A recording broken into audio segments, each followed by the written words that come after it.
नमस्कार दोस्तों, स्वागत है आप सभी का आपके अपने channel study Guru for you पर।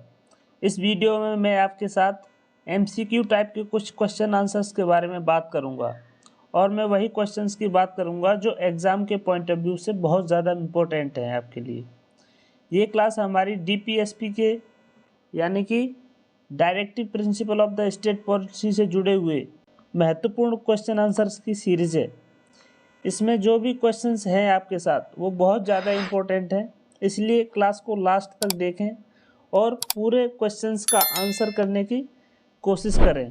तो चलिए क्लास को स्टार्ट करते हैं। पहला क्वेश्चन है हमारा, निर्देशक सिद्धांत हैं बाद योग्य नहीं है, मौलिक अधिकार हैं या इनमें से कोई नहीं।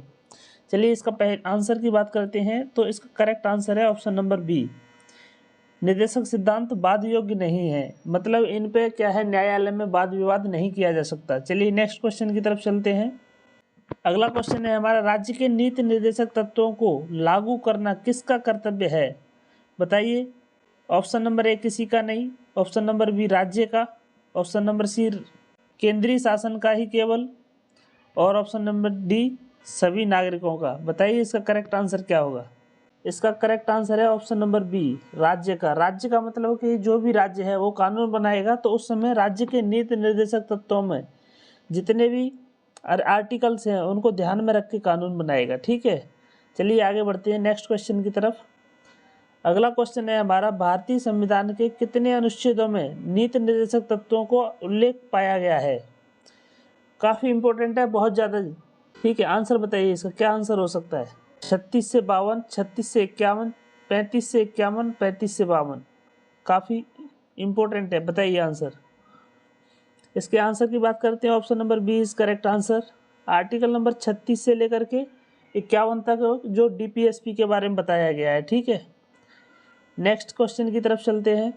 भारत के संविधान में शामिल राज्य के नीति निर्देशक सिद्धांतों को पूरी दुनिया के किस देश के संविधान से लिया गया है। पूरी दुनिया के किस देश के संविधान से लिया गया है, बताइए। पहला ऑप्शन है अमेरिका, दूसरा है रूस, तीसरा है आयरलैंड और चौथा है जापान। बताइए इसका क्या करेक्ट आंसर होगा।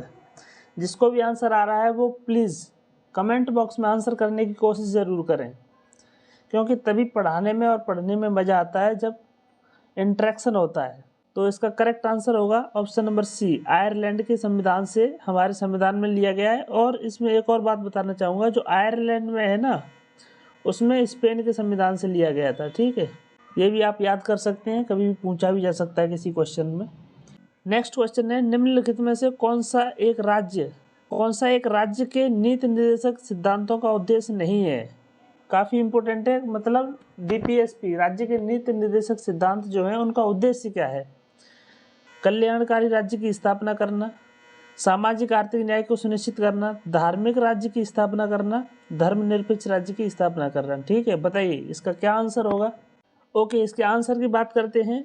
तो इसका जो करेक्ट आंसर है, उद्देश्य नहीं है। क्वेश्चन पे ध्यान देना, क्या इसका उद्देश्य नहीं है, तो इसका करेक्ट आंसर होगा सी, एक धार्मिक राज्य की स्थापना करना डीपीएसपी का उद्देश्य नहीं है।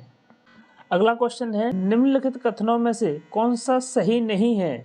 ध्यान देना, क्वेश्चन को पूरे केयरफुली पढ़ना है।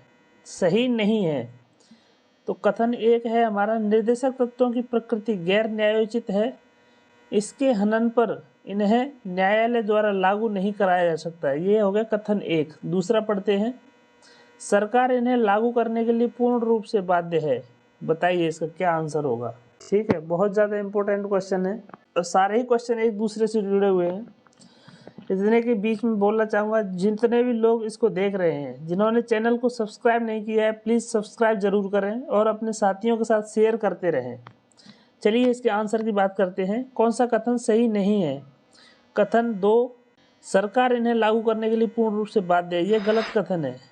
सरकार इसके लिए पूरी तरह से बाध्य नहीं है, तो ये सही नहीं है। मतलब यही केवल ऑप्शन नंबर 20 का करेक्ट आंसर हो जाएगा। ठीक है, 20 द करेक्ट आंसर।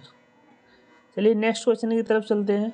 चंपाकम दोहराइजन मामले 1951 में उच्चतम न्यायालय की दी गई व्याख्याओं में कौन सा कथन सही है। मतलब ये जो एक मामला का मतलब क्या है, एक केस था जो उच्चतम न्यायालय और चंपाकम दोहराइजन के बीच में एक केस बनाया था, उसमें उच्चतम न्यायालय ने क्या कहा गया था, उसके कथन दिए गए हैं। पहला कथन है, निदेशक तत्वों को मूल अधिकारों के टकराव की स्थिति में मूल अधिकार प्रभावी होंगे।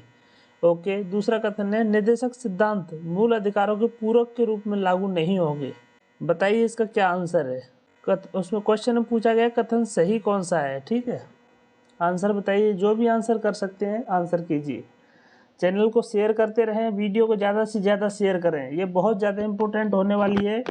DPSP से लगभग हर एग्जाम में क्वेश्चन 1-2 पूछे जाते हैं। तो पहला कथन तो सही है, दूसरा कथन जो है ये नहीं होंगे, ये गलत है। कौन सा कथन सही है, तो कथन 1 सही है, तो मतलब option number B is correct answer. ठीक है, नेक्स्ट क्वेश्चन की तरफ चलते हैं।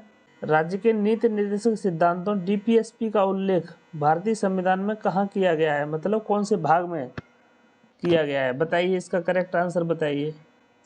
DPSP का फुल फॉर्म देखो, ये लिखा हुआ है directive principle of the state policy. ठीक है, और हिंदी में ये लिखा हुआ है राज्य के नीति निर्देशक। बताइए इसका करेक्ट आंसर बताइए, क्या है इसका करेक्ट आंसर। तो इसका करेक्ट आंसर होगा ऑप्शन नंबर बी, भाग 4 में। अगला क्वेश्चन है हमारा, भारतीय संविधान में राज्य के नीति निर्देशक सिद्धांत, इसमें 3 कथन दिए गए हैं।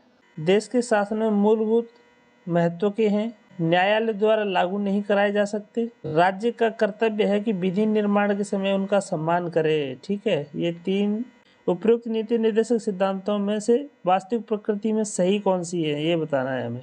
बताइए आंसर बताइए, कौन सा इसमें करेक्ट आंसर है। तो इसका करेक्ट आंसर होगा option number D, D is the correct answer. ठीक है, नेक्स्ट क्वेश्चन की तरफ चलते हैं। संविधान के किस संशोधन से राज्य के नीति निर्देशक सिद्धांतों को मूल अधिकारों पर प्रमुखता की स्थिति मिली। बताइए, मतलब DPSP हमारे फंडामेंटल जो राइट्स हैं उन पर कहाँ भारी पड़ती है, वो बताइए, कहाँ इनके ऊपर ये भारी पड़ती है। मतलब DPSP कहाँ ज़्यादा इम्पोर्टेंट साबित होती है, फंडामेंटल राइट्स को भी वहाँ पे नकार दिया जाता है। ये कौन से हमारे संशोधन में ऐसा किया गया था, तो ऑप्शन नंबर सी इसका करेक्ट आंसर है। नेक्स्ट क्वेश्चन की तरफ चलते हैं। राज्य के नीति निर्देशक सिद्धांतों की प्रकृति कैसी है, बताइए इसके करेक्ट आंसर बताइए। न्यायोचित, गैर न्यायोचित, सभी न्यायोचित नहीं है, इनमें से कोई नहीं। इसके आंसर की बात करते हैं, इसका करेक्ट आंसर है गैर न्यायोचित।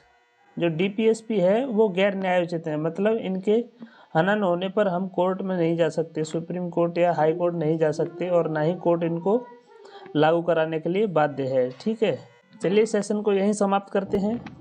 जितने भी लोग इसको देख रहे हैं चैनल को सब्सक्राइब कर लें और ज़्यादा से ज़्यादा लोगों के साथ शेयर करें। वीडियो को देखने के लिए धन्यवाद। Thank you so much.